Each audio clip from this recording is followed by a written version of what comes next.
Antics, welcome to my channel. Hope you are well today because we have another sort of crafty video to get stuck into. This week's video is slightly different from my normal crafty videos in the essence that it is a baking recipe because I am a Gemini and I like to flit from one idea to another and just have a go at making anything I can. And I actually quite like baking. I used to do quite a lot of baking in the past before I got into other crafty stuff. So I thought I would share a little recipe with you on the channel. Now, banana loaf bread is really popular at the moment. I don't know why, but it seems to be something that is trending whilst everybody is in quarantine. So I thought I would give this a little shake up and make some banana muffins with the added spices of ginger and cinnamon just to give it that extra kick. Now, I haven't made muffins properly before, but I was super happy with how these turned out. They actually look like muffins, they taste like muffins, and yes, the recipe was a success. So, if you would like to have a go at making these as well, then let's get baking.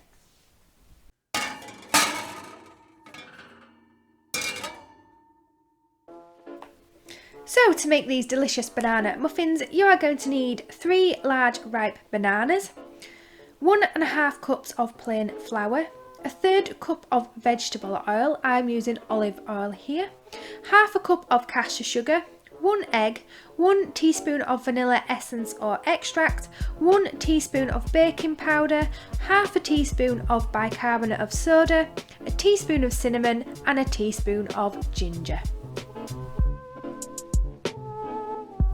First, you want to preheat your oven to gas mark 7 or 425 degrees Fahrenheit, and then in a large mixing bowl you want to peel your 3 ripe bananas.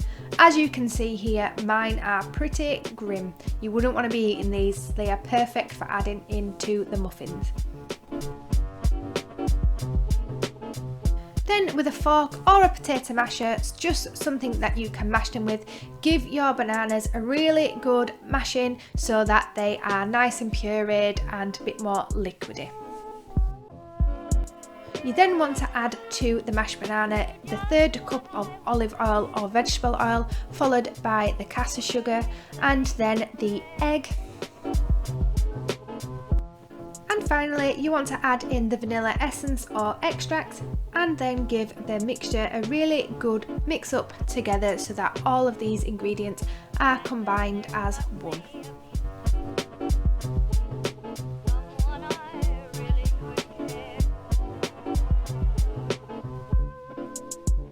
You then want to sift in your plain flour.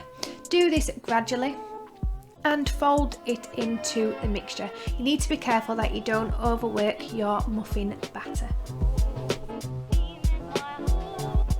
Then you want to add in the teaspoon of cinnamon and again fold this into the mixture before adding the rest of the ingredients.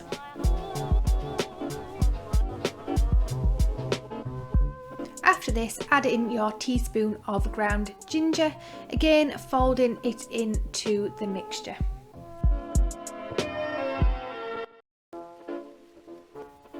The next thing to add is the baking powder.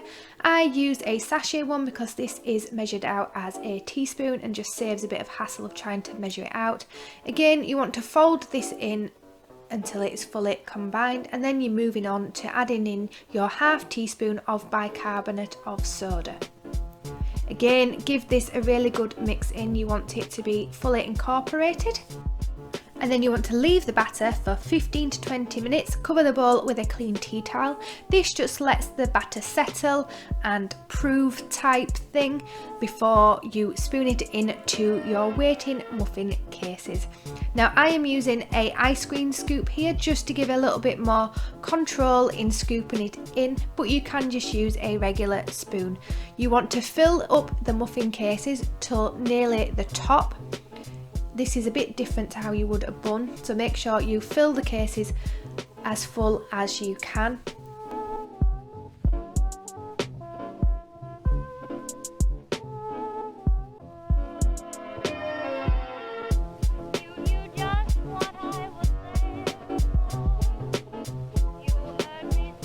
You then want to bake these on the higher heat of the gas mark 7 or 425 degree Fahrenheit for about 7 minutes, and then you want to reduce the temperature to gas mark 5 or 375 degrees Fahrenheit and bake for a further 15 minutes or until they are golden.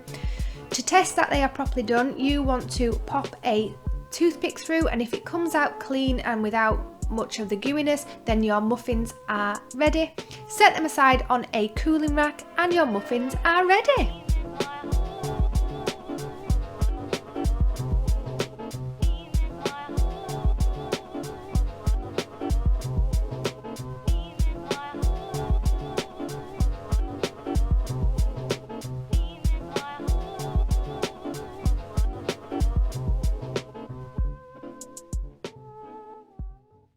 So you have how to make banana muffins with ginger and cinnamon. Really easy recipe, but super tasty, and they look as they should, hopefully. Let me know in the comments below if you do give these a go, or any of my other crafts a go, because I would love to know if I have inspired you to get a bit crafty and a bit creative. That is one of my main aims, to inspire you to have a go at unleashing your creativity. Also, if you enjoyed the video, please do give it a big thumbs up. Don't forget to hit the subscribe button to keep up with more of my crafting antics. Hopefully travel antics will resume once it is safe to go out and about and this whole crazy situation is over with. Also, check out my blog link below, because there's a ton more information over on Aimsys Antics than I put in the videos. And with that said, I will see you in the next one. Bye!